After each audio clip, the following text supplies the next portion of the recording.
What's going on, everyone? My name's Tenebris Infinite, and after wrapping up Atomic Heart, I've felt a bit of nostalgia for the Soviet set pieces scattered across Generation Zero's map. So today, I thought, let's go through my top 10 favorite Soviet locations across the entire map, ignoring the external lore and just looking at the locations for what they are and what they offer. If you enjoyed this video, it's a bit of a throwback to the older videos I used to make. Let me know in the comments or with a thumbs up on the video. But now, let's jump into these locations with location number 10. Reliable combat is a must-have in Generation Zero, and Igorov's hideout offers a nice little group of machines to freely farm. They aren't high class, but free region score is free region score, and the benefit of having a bit of a scenic fight on the cliffside is pretty neat too. Igorov's hideout consists of a small shack and a few apple trees, but you can see how this is the ideal shack. Overlooking a city you can loot through while you wait for apples to grow someday on the trees. Igorov had it made. The shack itself is pretty cozy, but lacking in insulation, which might have spelled certain doom for our boy Igorov, machines or not. You can find this hideout just overlooking Hagaboda on the small plateau, just kinda shy of the eastern gate. For our next spot, and I'm probably gonna butcher the names of these more Russian named spots, but it's Amerskij Tiger, or the Soviet exosuit camp. This place is great for loot, having a bunch of bodies all in close proximity to loot through.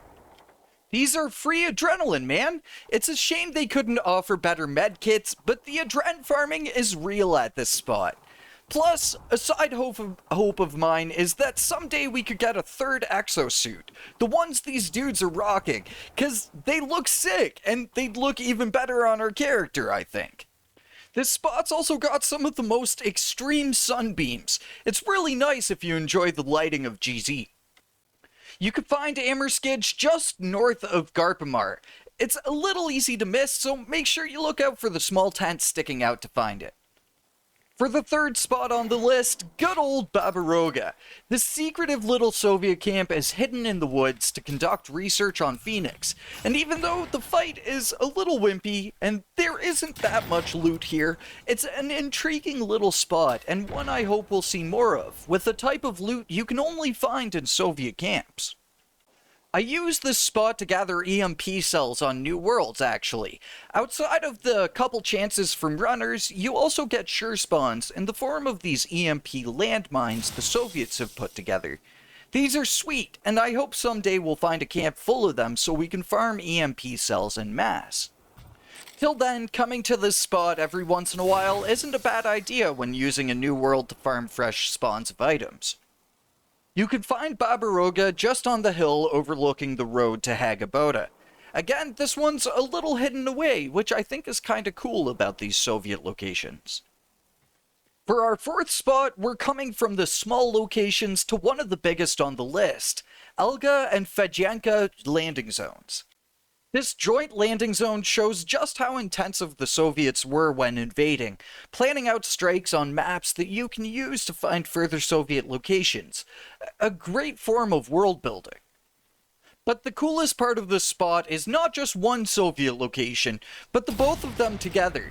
It makes for a huge area to explore and loot through, with a small minefield even being just outside of the Elga landing zone, which you can again farm in a new world if you ever need to. You could just picture boating off to a huge Soviet landing force and maybe working your way through to shut them down before they reach Ostatorin. It's awesome, man! And there's even small fights to be had in the area that could be pretty fun with the landmines nearby. You can find both of these spots just on the western coast of the marshlands. The terrain is really easy to spot out, and you're bound to come across it when you wander the coastline. For number 6 and 5, I'm again kinda combining them, but not as much as the double landing zone there. This is the Soviet headquarters and Soviet research station in Hagaboda. There's something really cool about the Soviet occupation of Hagaboda in Generation Zero's guerrilla-styled combat. Fighting through the city with these unique spots, it's, again, something I wish we had even more of in the game. The headquarters is a larger location than you'd expect, too, with Soviet tents strewn everywhere, and the barns even being retrofitted for the Soviets. But I place the Soviet research station a bit higher than the headquarters because it's again just so frickin' interesting that the Soviets had no idea what they were invading and fighting, really. They just knew it was machines of death and destruction, and they said, say no more. I'm hoping someday we'll see a sort of Phoenix-Soviet hybrid machine. One of these sides is gonna hack the other at some point, and then it's all on us to fight all of them. It's seriously just a matter of time, my dudes. But crazy theories aside, you can find both of these sites in Hagaboda, which you're bound to come across them as you explore the city. Just look for the obviously Soviet places, and you're golden. For location number 4, we're coming to the Buria Medved. Oh, buddy. For location number 4, we're coming to the Buria Medved, an oldie goldie of Soviet camps. Seriously, how the heck do you even say that word? But this camp is a great loot location. Not only can you find reliable fights in the area, but the fights are even finished for you with a bunch of lootable defeated wolves in the spot. There are also a bunch of downed soldiers, which all can give you adrenaline or ammunition or some other rare drops. But again, the real highlight are the downed machines. They are fantastic sources of ammunition, medkits, and again, adrenaline, which you can never have enough of.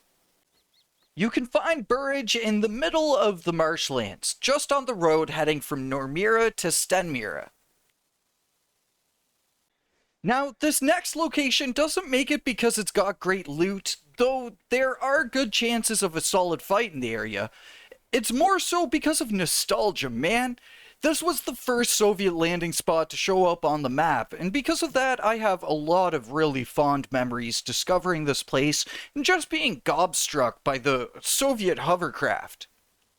It's been spruced up a little bit to aid in having unique fights in the area, but it's still the same first landing spot in most ways. And again, when you're in the area, you're bound to wander into a Spetsnaz wolf somewhere along the way, and the environmental cover of Soviet locations makes for some of the funnest combat. So again, it's not a perfect location, but I'm always going to look at landing zone Boris as the first of all of the crazy Soviet stuff we've been through so far. You can find Boris just at the northeastern coast of the marshlands, right near the lighthouse of the region. For the number 2 or second best Soviet location in the game, I'd have to go with the Soviet trenches, living up to the name of Alvera Plains in every way, shape, and form.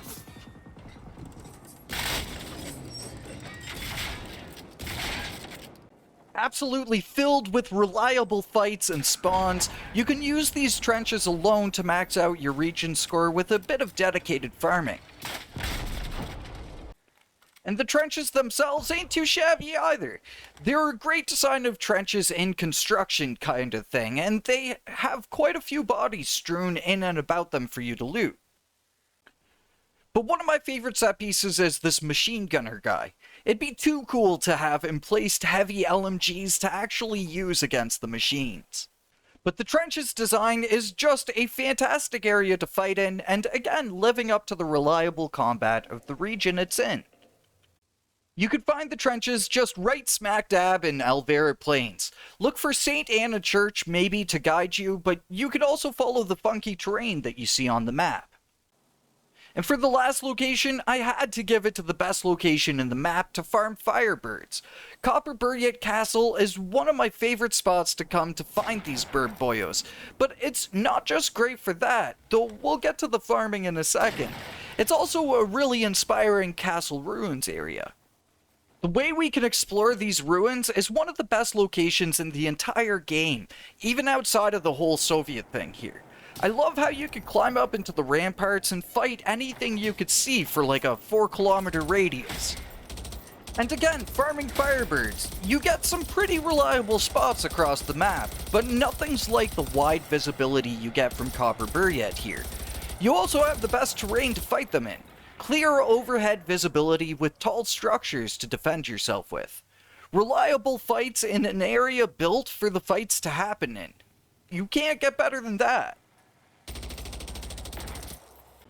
But even better than just flat out murdering every firebird you see, you can also tame them really easily here, allowing you to get yourself one of the most difficult pets in the whole game, a Spetsnaz firebird. You can find Copper Buria just up on top of the mountain near Yarvalin. There's a large ruin on the map now, so finding it is actually pretty easy. But it's good to remember that it's such a great spot to farm firebirds, as that could be a real pain to do. So let me know, do you have a favorite Soviet location in game? Let me know yours in the comments down below if you do. But for now, thank you for watching a little bit of a throwback video, and I will catch you all in the next one. Until then, peace.